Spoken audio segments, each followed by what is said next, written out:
Bonjour, ici Clément Koulibaly, j'espère que vous allez bien. Aujourd'hui, j'aimerais parler de la sagesse. C'est vraiment un sujet énorme, un sujet très vague. Qu'est-ce que la sagesse ? Je pense que la sagesse, en fait, c'est pas... La question est mal posée. C'est pas qu'est-ce que la sagesse, mais qui est la sagesse ? En fait, en termes bibliques, spirituels, la sagesse est une personne, la sagesse est Christ. Avant de continuer, on va prier. Seigneur, je veux te bénir, te rendre grâce, te dire merci pour la sagesse que tu es. Merci pour ta présence. Merci Seigneur pour ce que nous allons partager. Que la gloire, l'honneur, la puissance te reviennent au nom de Jésus. Amen. Donc, la sagesse. La sagesse en général, vous savez, c'est un idéal de vie. C'est une manière de conduire sa vie de la bonne façon. Un synonyme de la sagesse, le discernement, la raison. On parle aussi de la sagesse lorsqu'on voit, par exemple, que quelqu'un fait preuve de jugement, fait preuve de sagesse. En tout cas, une personne qui, dans ses actions, dans ses décisions, utilise les bons concepts et une personne qui arrive à voir plus loin, à percevoir des choses peut-être que les autres ne voient pas. Et tout simplement aussi, c'est une manière de bien se comporter dans la vie en général, de bien se comporter en société. Et vous savez, il y a aussi l'aspect spirituel, il y a une dimension spirituelle, il y a l'esprit de sagesse. Donc, qu'on peut avoir l'esprit de sagesse, l'esprit de discernement. L'apôtre Paul en parle aux Éphésiens notamment, Colossiens aussi, dans différentes prières qu'il a faites. Et c'est vraiment l'Esprit Saint aussi qui nous donne cet esprit de sagesse. Et nous avons besoin aujourd'hui, plus que jamais, d'avoir soif, de désirer cet esprit-là, de désirer la sagesse, encore plus de sagesse. Et vous savez, dans le livre des Proverbes, on voit plusieurs aspects de la sagesse. On voit plusieurs descriptions et c'est ce que nous allons voir un petit peu aujourd'hui.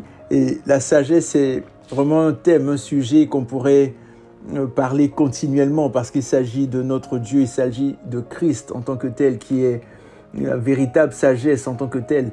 Et on voit par exemple ici, avant d'aller dans le livre des Proverbes, dans 1 Corinthiens chapitre 17, l'apôtre Paul pouvait dire, il dit « Car Christ ne m'a pas envoyé pour baptiser, mais pour annoncer l'évangile, et cela sans la sagesse du langage, afin que la croix du Christ ne soit pas rendue vaine, car la parole de la croix est une folie pour ceux qui périssent, mais pour nous qui sommes sauvés, elle est une puissance de Dieu. Aussi est-il écrit, je détruirai la sagesse des sages et j'anéantirai l'intelligence des intelligents. Où est le sage? Où est le scribe? Où est le contestataire de ce siècle? Dieu n'a-t-il pas frappé de folie la sagesse du monde? Car puisque le monde, avec sa sagesse, n'a pas connu Dieu, dans la sagesse de Dieu, il a plu à Dieu de sauver les croyants par la folie de la prédication. Les Juifs demandent des miracles et les Grecs cherchent la sagesse. Nous prêchons Christ crucifié, scandale pour les Juifs et folie pour les païens. Mais pour ceux qui sont appelés tant Juifs que Grecs, Christ, puissance de Dieu et sagesse de Dieu. Vous voyez, donc Christ est la puissance de Dieu et la sagesse de Dieu. Je reprends le verset 22. Les Juifs demandent des miracles et les Grecs cherchent la sagesse. Verset 23. Nous prêchons Christ crucifié, scandale pour les Juifs et folie pour les païens. Mais, verset 24. Mais pour ceux qui sont appelés tant Juifs que Grecs, Christ, puissance de Dieu et sagesse de Dieu. Vous voyez, Christ est la puissance de Dieu et la sagesse de Dieu. Donc la sagesse de Dieu, c'est une personne. C'est une personne, c'est un individu, c'est Christ, c'est notre Dieu. Et la suite dit ceci, car la folie de Dieu est plus sage que les hommes et la faiblesse de Dieu est plus forte que les hommes. Là, je vais m'arrêter là. C'est vraiment pour attester, appuyer le fait, le point que Christ est la sagesse de Dieu. La sagesse, quand on parle de la sagesse dans les proverbes et tout, c'est c'est une personne, il s'agit d'une personne, une préfiguration. Donc cette personne-là qui nous inspire dans nos actes, dans notre manière de fonctionner en société, dans notre manière d'agir, dans nos relations avec des collègues, avec des amis, avec des membres de la famille, avec des frères et sœurs, avec nos enfants, etc., etc. La sagesse de Dieu. On va voir dans Proverbes chapitre 4, on va voir différents aspects. On va voir quatre aspects de la sagesse. Comme je disais, il y en a plein, mais on va juste en prendre 4 aujourd'hui. Et si le Seigneur nous conduit à continuer sur le même thème, on va y aller ainsi. Donc, dans Proverbes chapitre 4, tout faire pour devenir sage. Voilà le commencement de la sagesse. Voici la sagesse. La sagesse, donc quelqu'un qui fait tout pour être sage, quelqu'un qui veut s'instruire, qui veut apprendre, qui désire faire tout pour être sage, il est déjà en train de manifester la sagesse. Il est déjà sur la voie de la sagesse. Proverbe 4, à partir du verset 1 au verset 9, il est dit « Écoutez mes fils, mes filles bien sûr, écoutez mes fils l'instruction d'un père et soyez attentifs pour connaître l'intelligence. Car je vous donne un bon savoir, ne rejetez pas mon enseignement. J'étais un enfant, un fils pour mon père, un fils tendre et unique auprès de ma mère. Il m'enseignait alors et me disait « Que ton cœur retienne mes paroles. Garde mes commandements et tu vivras. Acquiert la sagesse, acquiert l'intelligence. Ne sois pas oublieux et ne dévie pas des paroles de ma bouche. Ne l'abandonne pas, elle te gardera. Aime-la et elle te protégera. » Vous voyez ce que la sagesse fait? Voilà le commencement de la sagesse, acquiert la sagesse. Et avec tout ton acquis, acquiert l'intelligence. Là, le commencement de la sagesse, acquiert la sagesse et avec tout ton acquis, acquiert l'intelligence. Exalte-la, elle t'élèvera, elle fera ta gloire si tu l'embrasses. Elle mettra sur ta tête un gracieux ruban, elle t'ornera d'un magnifique diadème. Vous voyez, la sagesse, en fait, se décrit ainsi lorsque nous voyons cette manifestation-là de la sagesse, lorsque nous faisons tout pour devenir sages, lorsque nous avons ce désir, cette soif. Et ici, on voit le conseil qu'on reçoit, c'est vraiment de garder, donc shamar, de garder les commandements de Dieu, de garder, et avec ces commandements-là, d'acquérir la sagesse, d'acquérir l'intelligence, de ne pas être oublieux, de prendre au sérieux ce qu'on reçoit comme sagesse, comme concept, comme instruction, comme principe. Et à ce moment-là, justement, vraiment en étant toujours inspiré, guidé par le Saint-Esprit, cette sagesse, que va-t-elle faire? Verset 7. Voici le commencement de la sagesse, acquiert la sagesse et avec tout ton acquis, acquiert l'intelligence, exalte-la, elle t'élèvera, elle fera ta gloire si tu l'embrasses. Elle mettra sur ta tête un gracieux ruban, elle t'ornera d'un magnifique diadème. Et ce gracieux ruban, ce magnifique diadème, les gens ne peuvent pas nécessairement le voir du premier coup, mais lorsque nous allons ouvrir notre bouche, ils vont voir les paroles de sagesse qui vont sortir de notre bouche. Et je prie cela pour toi, ma sœur, toi, mon frère qui m'entend en ce moment, qu'il en soit ainsi. Qu'il en soit ainsi pour ta vie, pour ma vie, pour chacune de nos vies. On soit rempli de l'esprit de sagesse et d'intelligence.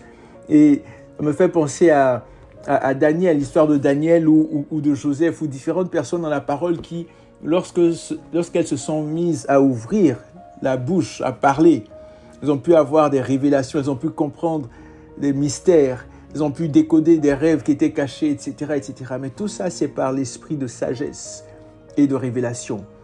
Donc, tout faire pour devenir sage, voilà la sagesse. Un autre élément pour devenir sage, qui manifeste la sagesse, un autre élément, c'est en fait de ne pas imiter ceux qui font le mal. En décidant de ne pas imiter ceux qui font le mal, en décidant de ne pas marcher dans les mauvaises voies, on est en train de manifester la sagesse, manifester l'esprit de sagesse. Dans Proverbe 4, à partir du verset 10, il est dit « Écoute mon fils et reçois mes paroles. Ainsi les années de ta vie seront nombreuses. Je t'ai enseigné la voie de la sagesse, je t'ai conduit sur les routes de la droiture. Si tu marches, ton pas ne sera pas gêné Et si tu cours, tu ne trébucheras pas. Saisis l'instruction et ne la lâche pas. Retiens-la car elle est ta vie. N'entre pas, voici le conseil maintenant.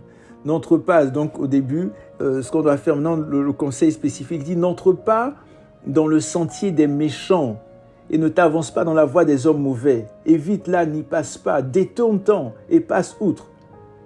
Et ça fait allusion au psaume 1, ça fait allusion à différents passages dans la parole. Il dit détourne-t'en. Le psaume 1 qui dit heureux l'homme qui ne marche pas sur le conseil des méchants, qui ne s'assied pas dans la voie des pécheurs, qui ne s'arrête pas sur la voie des moqueurs, mais qui trouve son plaisir dans la loi de l'Éternel, qui la médite jour et nuit. Donc vous voyez, c'est vraiment de se détourner des hommes mauvais, de se détourner des méchants, de se détourner des moqueurs. Et malheureusement, aujourd'hui, dans notre société, c'est quelque chose qui est public, qui est normal. On se moque, on est méchant, on fait toutes sortes de choses qui, d'une certaine façon, sont devenues normales, mais qui sont mauvaises. Et on a vraiment besoin de discerner et de s'éloigner de certains actes ou certains comportements qu'on pouvait avoir, ou même certaines relations, pour grandir en sagesse. Donc, il dit, détourne-t'en, car ils ne dormiraient pas, les méchants ne dormiraient pas s'ils n'avaient fait le mal. Ils seraient privés de sommeil s'ils n'avaient fait trébucher personne, car ils se nourrissent du pain de la méchanceté et c'est le vin de la violence qu'ils boivent. Le sentier des justes, donc, par contre, est comme la lumière resplendissante dont l'éclat va croissant jusqu'au plein jour. La voie des méchants est comme les ténèbres, ils ne savent pas ce qui les fera trébucher. Vous voyez, donc ici on voit que le fait de ne pas imiter ceux qui font le mal, c'est la sagesse. C'est avoir la sagesse, c'est manifester la sagesse. Un autre élément qui indique la sagesse, j'avais dit 4, mais là ça va être un 5e, on aura 5. Donc le premier point, c'est de tout faire pour devenir sage. Ensuite, ce qu'on vient de voir, c'est de ne pas imiter ceux qui font le mal. Troisièmement, c'est de choisir seulement des chemins sûrs. Le fait de choisir des chemins sûrs, c'est ça la sagesse. Voilà la sagesse. Verset 20, Proverbe 4, verset 20. Mon fils, sois attentif à mes paroles. Tends l'oreille à mes discours, qu'ils ne s'éloignent pas de tes yeux. Garde-les dans le fond de ton cœur, car ils sont la vie pour ceux qui les trouvent. Vous voyez, en lisant ça, c'est vraiment de prendre la parole de Dieu, de la garder dans nos cœurs, de la méditer, de la lire, de la manger, de prendre du temps. Il y a quelque temps, j'ai apporté un message qui était « Es-tu enceinte de la parole ?» Vraiment d'être dans la parole, dans la parole. Et c'est cette parole-là, justement, en étant dans cette parole, donc la parole écrite, qui va... Donc, on a donc les Écritures et la parole vivante, la parole qui est Christ, qui est Jésus, et la personne va venir faire une œuvre dans nos vies. Donc cette parole écrite-là va se transformer, prendre vie en nous et nous amener à grandir encore plus en sagesse. Parce que oui, il est possible de grandir en sagesse et ne pensons jamais qu'on est arrivé. Jésus lui-même a dû grandir en sagesse, en force et en grâce. Quand on voit dans Luc chapitre 2, on nous parle de notre Seigneur et Sauveur Jésus-Christ et nous avons, nous aussi, à suivre le même exemple. Luc 2, 52, et Jésus croissait en sagesse, en stature et en grâce devant Dieu et devant les hommes. Et Jésus croissait, Jésus grandissait. En quoi? En sagesse, en stature et en grâce devant Dieu et devant les hommes. Donc aujourd'hui, c'est vraiment pour nous encourager à rechercher à grandir en sagesse, à croître en sagesse, comme notre Seigneur et Sauveur Jésus-Christ. À croître en sagesse, en stature et en grâce devant Dieu et devant les hommes. Donc, je disais, le troisième point, voilà la sagesse, c'est de, en fait, choisir des chemins sûrs. Voilà, vous voyez ici au verset 23, il dit « Garde ton cœur plus que toute autre chose, car de lui viennent les sources de la vie. Écarte de toi la fausseté de la bouche et la fourberie des lèvres. Éloigne-la de toi, que tes yeux regardent en face, que tes paupières se dirigent droit devant toi. Pas regarder à gauche, à droite, ne pas promener des regards inquiets, mais regarder droit devant. Aplanis la route par où tu passes et que toutes tes voies soient bien assurées. ne dévie ni à droite ni à gauche, écarte ton pied du mal. Donc un peu comme l'idée de tout à l'heure, mais il est vraiment important et la répétition est maîtresse de l'apprentissage. Donc ici c'est répété d'une certaine façon, mais on a besoin vraiment de ne pas, comment dirais-je, choisir seulement des chemins sûrs, choisir des chemins sûrs. Voilà la voie de la sagesse. Le quatrième point que j'aimerais aborder avec vous, c'est ça, c'est en fait le fait de se méfier de la femme infidèle. Voilà la sagesse, se méfier de la femme infidèle, c'est la sagesse. Aujourd'hui, on peut se dire, pas grave, on peut commettre l'adultère, on peut être dans la fornication, et puis il n'y a aucun problème avec ça. Non, du tout, c'est très grave. Faut éviter la fornication, donc la fornication qui est donc le fait d'avoir un homme et une femme qui ont des rapports, un homme et une femme non mariés, ils ne sont pas mariés, donc tu vis dans la fornication, et dans l'impudicité, l'impureté, la fornication. Le mot grec c'est porneia, et l'adultère, donc des personnes qui sont mariées mais qui trompent leur mari ou leur femme. Donc c'est vraiment d'éviter cela. Et ici, on nous dit le fait d'éviter cela, de se méfier de la femme infidèle, c'est la sagesse. Voilà la sagesse, c'est une manifestation de la sagesse. Donc Proverbe 5, verset 1 au verset 6. « Mon fils, sois attentif à ma sagesse, tends l'oreille à mon intelligence, afin que tu gardes la réflexion et que tes lèvres retiennent la connaissance. » Donc vous voyez, au début, il encourage toujours, sois attentif. N'entends pas juste, mais écoute. Ne reste pas là à entendre. Quand j'entends les oiseaux chanter, j'entends le bruit des voitures et tout, je suis passif. Mais quand j'écoute, je fais attention, je prête vraiment une attention, j'écoute. Donc, il dit, sois attentif, écoute, tends l'oreille à mon intelligence, afin que tu gardes, encore une fois, le fait de garder la réflexion, et que tes lèvres retiennent la connaissance. Donc, le fait de garder, de retenir, donc de mémoriser vraiment la parole de Dieu. Il dit, car les lèvres de la courtisane distillent le miel, et sa parole est plus douce que l'huile. Mais à la fin, elle est amère comme l'absinthe. Et l'absinthe a plusieurs effets indésirables, des vomissements, la diarrhée, le vertige, les convulsions. Il dit, méfie-toi, au début c'est doux, c'est intéressant, c'est mielleux, mais à la fin, oulala, attention. Donc, les paroles de cette courtisane-là, elles sont aiguës comme une épée à deux tranchants. Ses pieds descendent vers la mort, ses pas, cette courtisane, ses pieds descendent vers la mort, ses pas atteignent le séjour des morts. Elle ne considère pas le sentier de la vie. Ses routes s'égarent sans qu'elle le sache.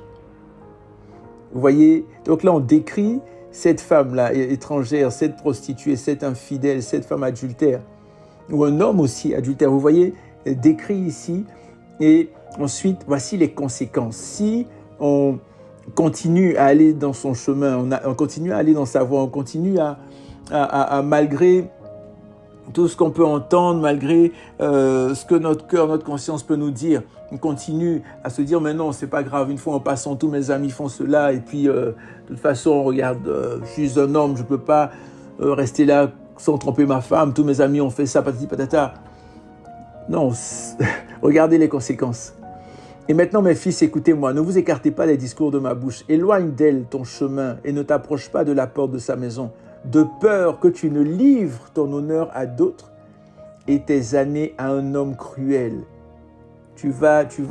Tes années vont diminuer. Tu vas être malheureux, tes années à un homme cruel. Et de peur que des étrangers ne se rassasient de ton bien. Tu vas tout perdre en fait. Et du produit de ta peine dans la maison d'autrui. De peur que tu ne gémisses près de ta faim quand ton corps et ta chair se consumeront et que tu ne dises « Comment donc ai-je pu haïr l'instruction ? Et comment mon cœur a-t-il dédaigné la réprimande ? Comment ai-je pu ne pas écouter la voix de mes maîtres, ne pas prêter l'oreille à ceux qui m'instruisaient ? Peu s'en est fallu que je n'ai éprouvé tous les malheurs au milieu de l'assemblée et de la communauté. » Vous voyez ?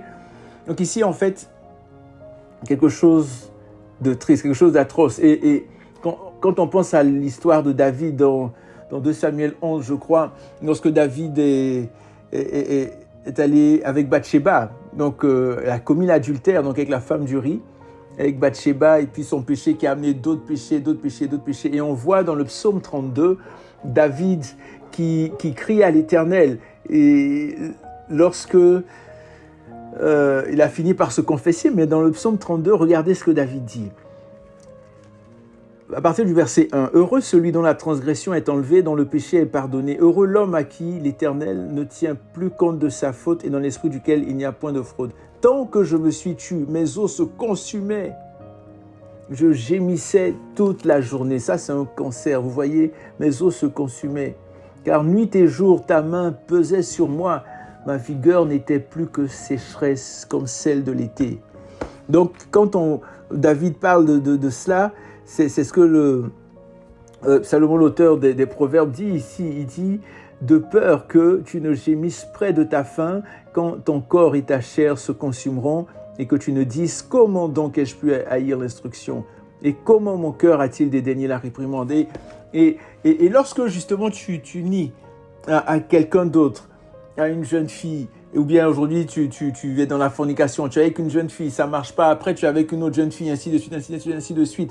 Il y a un lien qui se fait, il y a un lien d'âme, des esprits un peu, il y a un transfert qui se fait. C'est quelque chose de très dangereux et qui peut bloquer ta vie. L'adultère, pareil. Et là, on voit l'exemple de David, on voit différentes personnes aussi et on peut, je veux dire, les conséquences sur les générations, les conséquences sur les familles. David, à cause de l'adultère qu'il a commis, toute sa famille, par la suite, toute sa famille a souffert. Il y a eu l'inceste dans sa famille, Amnon qui est allé vers Tamar, il y a eu le coup d'état d'Absalom, il y a eu Absalom qui a tué Amnon, il y a eu toutes sortes de chaos, toutes sortes de situations déplorables. Donc il est vraiment important d'éviter à tout prix, pas par notre propre force, notre propre capacité, mais de fuir l'impudicité, de fuir la fornication, de fuir parce que c'est des iniquités, c'est de graves péchés. Quand on prend 1 Corinthiens 6, voici l'apôtre Paul le dit si bien. Voilà, il dit à partir du verset 16, prenons à partir du verset 15. Il dit « Ne savez-vous pas que vos corps sont les membres de Christ ? Prendrais-je donc les membres de Christ pour en faire les membres d'une prostituée ? Certes, non. Ne savez-vous pas que celui qui s'attache à la prostituée ou à une femme ou peu importe, vous voyez, il s'attache à la prostituée, est un seul corps avec elle. Car est-il dit, les deux deviendront une seule chair. » Vous voyez ? Mais celui qui s'attache au Seigneur est avec lui un seul esprit. Verset 18, fuyez l'inconduite ou l'impudicité, fuyez porneia, c'est le mot porneia, fuyez. Il ne faut pas se mettre dans des conditions, dans des situations où on va tomber, elle m'a piégé, non, il faut fuir. Quelque autre péché qu'un homme commette, ce péché est extérieur au corps. Mais celui qui se livre à l'inconduite, à porneia, pêche contre son propre corps. Ne savez-vous pas ceci, votre corps est le temple du Saint-Esprit qui est en vous et que vous avez reçu de Dieu et vous n'êtes pas à vous-même, car vous avez été rachetés à grand prix. Glorifiez donc Dieu dans votre corps et dans votre esprit qui appartiennent à Dieu. Donc vous voyez, se méfier de la femme infidèle, c'est faire preuve de sagesse. Voilà la sagesse. Et le dernier point que j'aimerais aborder aujourd'hui, c'est être fou amoureux de sa femme. C'est la sagesse, quel que soit son âge, quel que soit son état, quelle que soit la manière dont elle est devenue. Continuez à l'aimer, continuez à la chérir, continuez à prendre soin d'elle. C'est une manifestation de la sagesse. En Proverbe 5, à partir du verset 15, voici ce qui est dit. « Bois les eaux de ta citerne, celles qui sortent de ton puits. Tes sources doivent-elles se répandre au dehors? Tes ruisseaux doivent-ils couler sur les places publiques? Qu'ils soient pour toi seul et non pour des étrangers avec toi. Que ta source soit bénie et fais ta joie de la femme de ta jeunesse. » Malheureusement, des couples étaient ensemble, qui ont vécu des moments difficiles, pendant leur jeunesse. Et l'homme, par exemple, est devenu un grand type, comme on dit, quelqu'un d'important. Et là, c'est terminé. Il a oublié sa femme, ou vice-versa. Ici, il est dit clairement, n'oublie pas la femme de ta jeunesse. Fais ta joie de la femme de ta jeunesse. Biche des amours, gazelle pleine de grâce, sois en tout temps enivré de ses charmes. Vous voyez, sans cesse épris de son amour. Ainsi, pourquoi, mon fils, serais-tu épris d'une courtisane et embrasserais-tu le sein d'une inconnue? Car les voies de l'homme sont devant les yeux de l'Éternel qui aplanit toutes ses routes. Le méchant est pris dans ses propres fautes. Il est retenu par les liens de son péché. Il mourra faute d'instruction. Il chancellera par l'excès de sa folie. Et ça, c'est Christ qui nous parle. Parce que toutes ces choses-là, si on les fait, on les manifeste, on sera avec lui pour l'éternité. Bien sûr, si on l'a reçu comme notre Seigneur et Sauveur personnel, si nous avons soumis notre vie à lui. Mais tout ça, ce sont des principes que le Seigneur nous donne. Vraiment des paroles, des choses à mettre en pratique afin de vivre avec lui, afin de marcher avec lui, afin de grandir, de croître dans la sagesse. Donc, je récapitule. Tout faire pour devenir sage, voilà la sagesse. Ne pas imiter ceux qui font le mal, voilà la sagesse. Choisir les chemins sûrs, voilà la sagesse. Se méfier de la femme infidèle, voilà la sagesse. Et être fou amoureux de sa femme, voilà la sagesse. Une autre manifestation de la sagesse. Et il y a encore plein d'autres manifestations de la sagesse.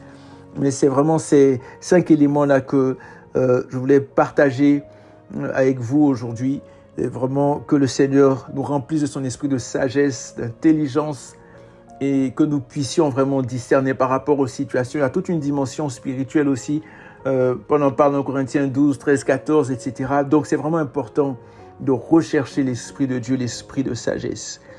Donc que Dieu vous garde, que Dieu vous bénisse, prenez soin de vous et surtout n'oubliez pas que Jésus revient très bientôt. Portez-vous bien, recevez Jésus dans votre vie comme votre Seigneur et Sauveur personnel, invitez-le, repentez-vous de toutes vos iniquités et il sera votre roi, votre rocher, votre forteresse. À la prochaine et que Dieu vous bénisse.